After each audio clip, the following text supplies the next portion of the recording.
Hi, so today I'm going to display how to carry about a flow simulation using ANSYS. Now, when I open up ANSYS Workbench, the first window that's going to appear is this window. Here you can see a layout of the fluid flow sequence.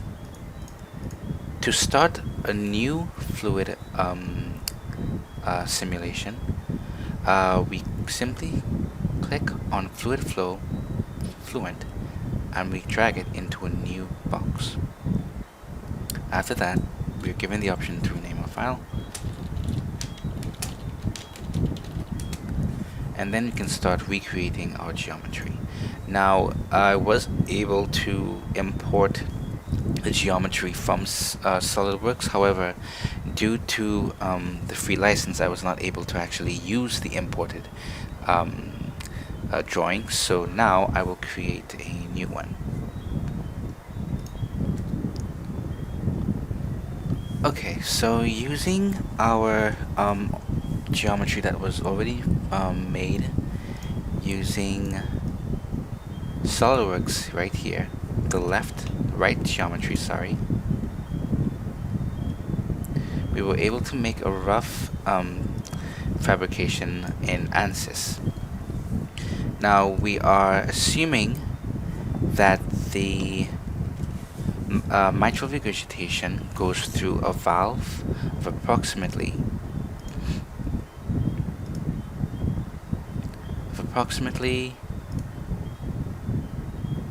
3.5 millimeters, as shown right here.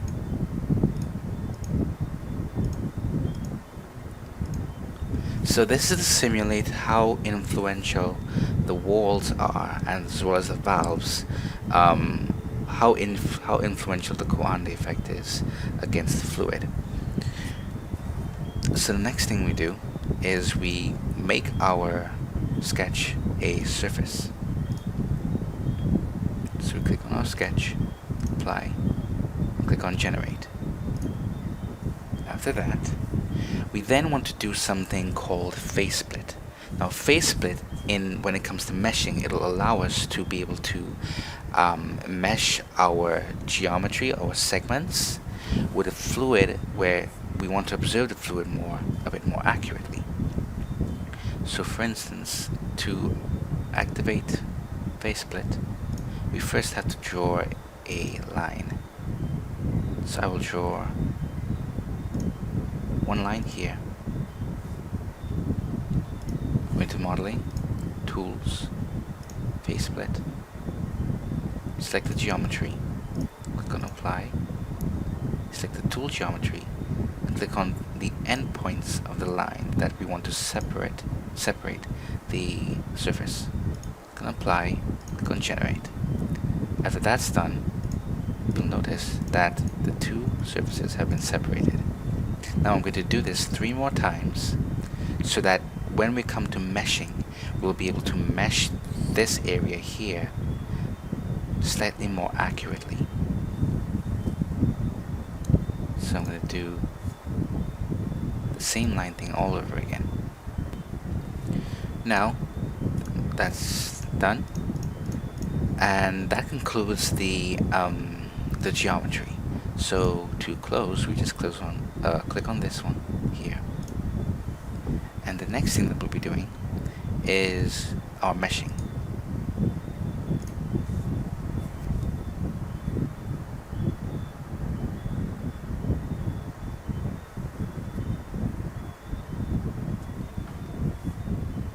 So we're going to be using that same face split command to refine our mesh around the entrance where the blood enters the left atrium. So let's click on the z-axis, and let's first create a general mesh in which the mesh type is all quadrangles. Click on update. For instance, if we were to show the mesh, we'd see it here. However, we want to understand more about the flow against the walls near the entrance. So to do that, all we have to do is click on the lines, the horizontal lines,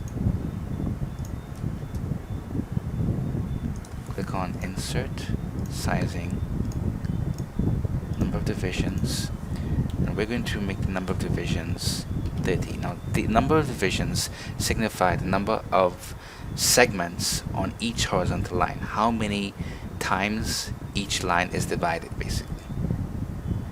Click on Update, and if you were to zoom in, each line is divided approximately 30 times. Can't really see it probably, but it is divided 30 times. The next thing we do is we refine our walls. So you click on all of our walls, right click, and do the same thing. For the purpose of simplicity, we'll keep it as 30 still. Click on Update. And our walls have also been divided 30 times each. Now, the next thing we do is refine our mesh a bit more, especially near this area here. So to do that, we right click on Insert, Face Meshing. Then we click on the surfaces. Click on Apply. Click on Update. As you can see here, it creates a almost horizontal segmentation along the entire geometry. Now this will help us in terms of when it comes to computation, to be able to compute and simulate the flow a bit faster, instead of having the meshes all haphazard, like you can say. After that's done, we then specify our boundaries. Not boundaries in terms of physics, but in terms of the inlet and outlet as well as the walls. So to do that, we right click on the line here, click on Insert, Sizing. Oh, sorry, that was not supposed to happen. Okay, so let's do it over again. Click on our line, and we create the name selection. Type in inlet, enter. Our line right here also. Outlet, enter. And we click on our walls.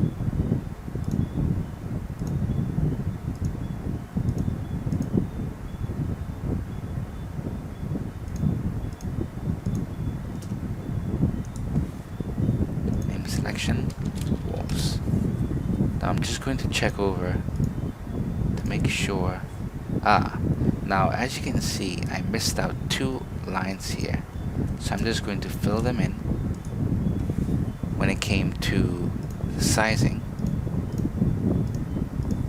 and change them to 30 as well. Right, so that should do it.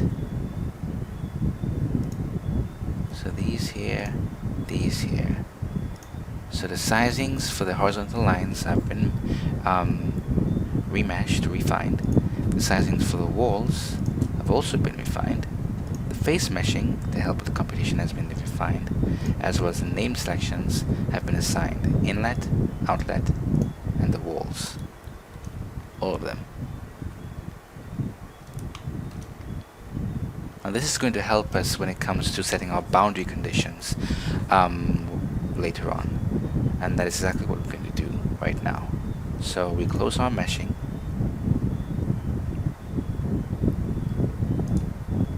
And just to be sure, we click on Update to make sure that everything is already checked.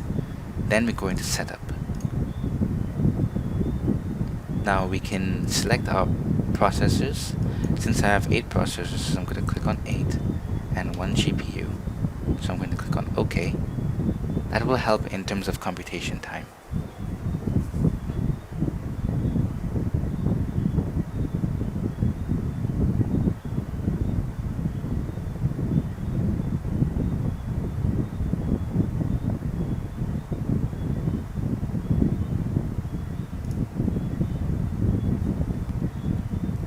Now we can start our setting up for the simulation. So the first thing that we'll come across is the general settings. So of course it's going to be a pressure-based simulation, and we're going to keep it as steady for now. Click on models. We're going to keep this as is. The viscosity profile is going to be laminar. We're not going to change it to transition to turbulent just yet.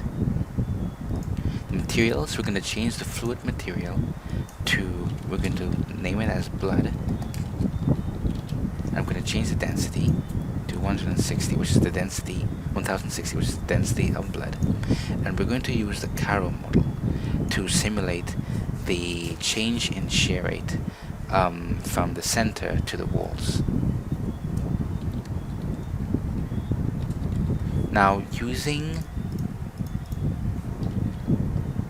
an article that I found online, in which they used COMSOL to simulate blood flow characteristics to the arteries, I'm going to use those values that they used for the Caro model in this simulation as well.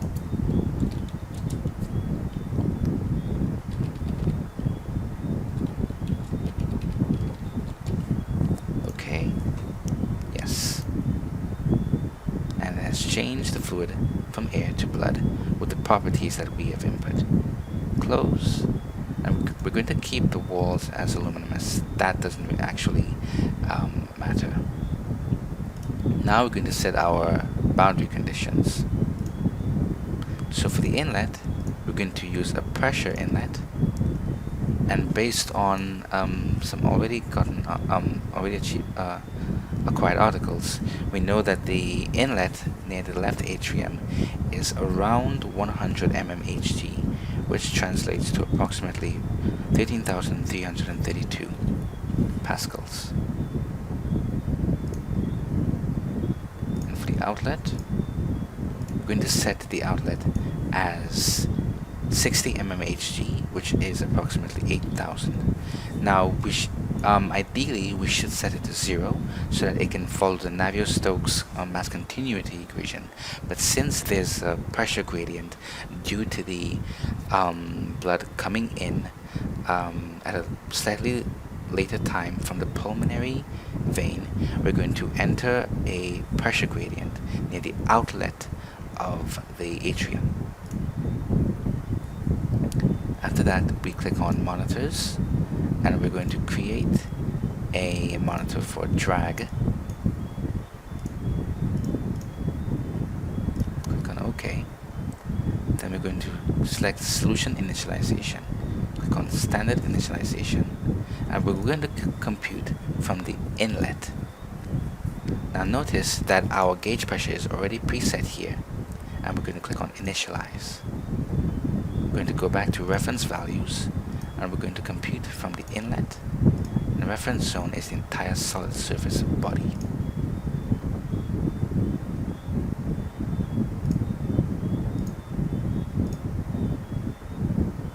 Now we can run our calculations. Just to be sure, we're going to set our number of iterations to approximately 400, and we're going to start the calculation.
Now I'm assuming that the reason why the curve is going up and down is because when you look at the convergence history here, they're showing a reverse flow in the pressure outlet.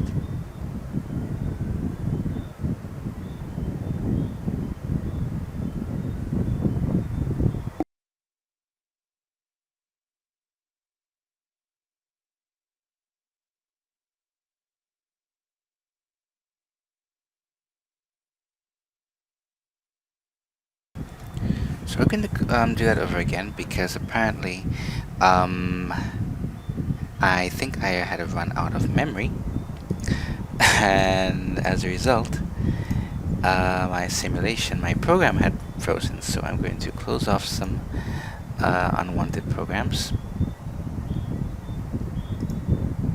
and I'm going to try that over again. So I'm not sure if I should just go back into setup, but what I'm going to do, I'm going to reset the solution. I'm going to reset the setup, and I'm going to go back into setup. Click on all 8 processors and reopen it. Because I reset it, I have to input the values all over again.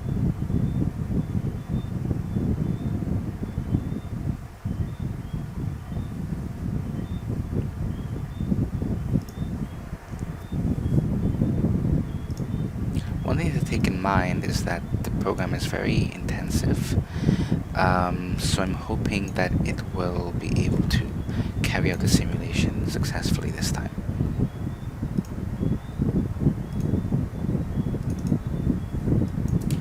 Change to blood. 1060.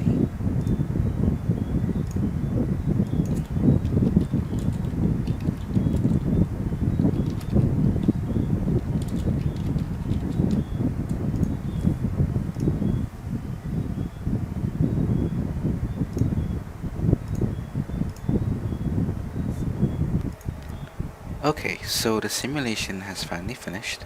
So now I click on OK, and now I can take a look at the results. If I were to go into contours and click on filled pressure, click on display, I would see a representation of the pressure of the fluid at different points throughout the entire left atrium. Click on velocity, display. As you can see here, it's a bit turbulent. There is some turbulence throughout the system, especially starting from the beginning.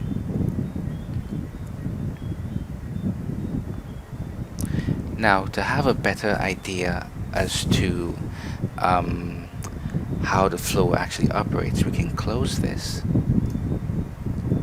close the entire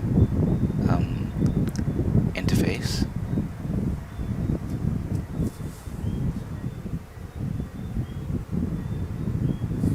And next, we can go into results.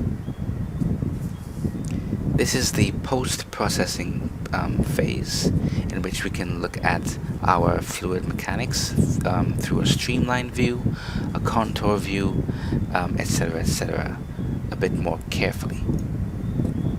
Now, the first thing that we're going to do is click on contour, click on OK, all domains, inlet, velocity, and apply.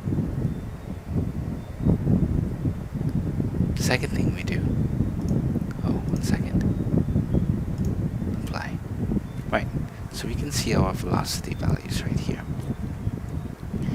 The second thing we do is we click on streamline. With streamline, we can have a better idea of how our fluid behaves throughout the system, especially given a pressure gradient at the outlet here, as well as how it behaves near the walls. All domains, symmetry 1, equally spaced, and since we used an iterative step of 200, we can use 200 for the number of points as well. Click on apply, and it's going to take some time to render.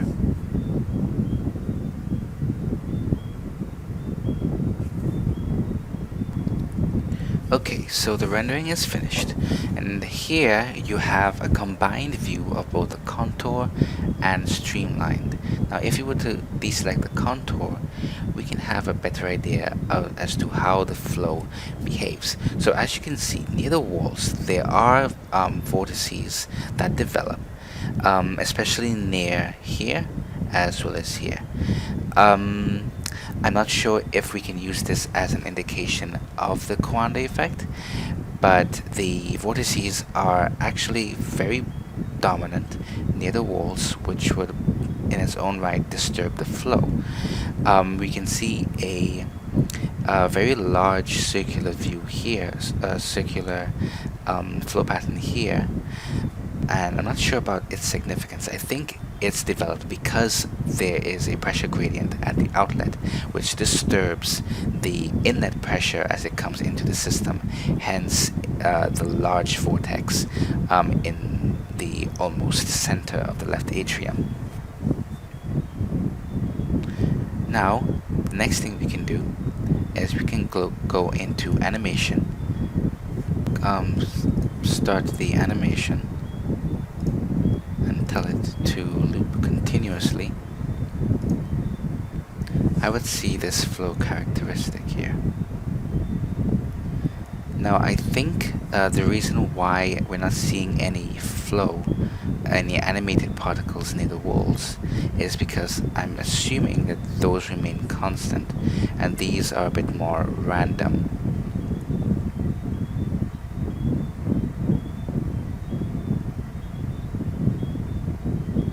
As you can see, a few seconds ago there was some flow near the walls that went from the inlet straight against the walls to the outlet. So this animation just gives you a general idea as to the movement of the particles.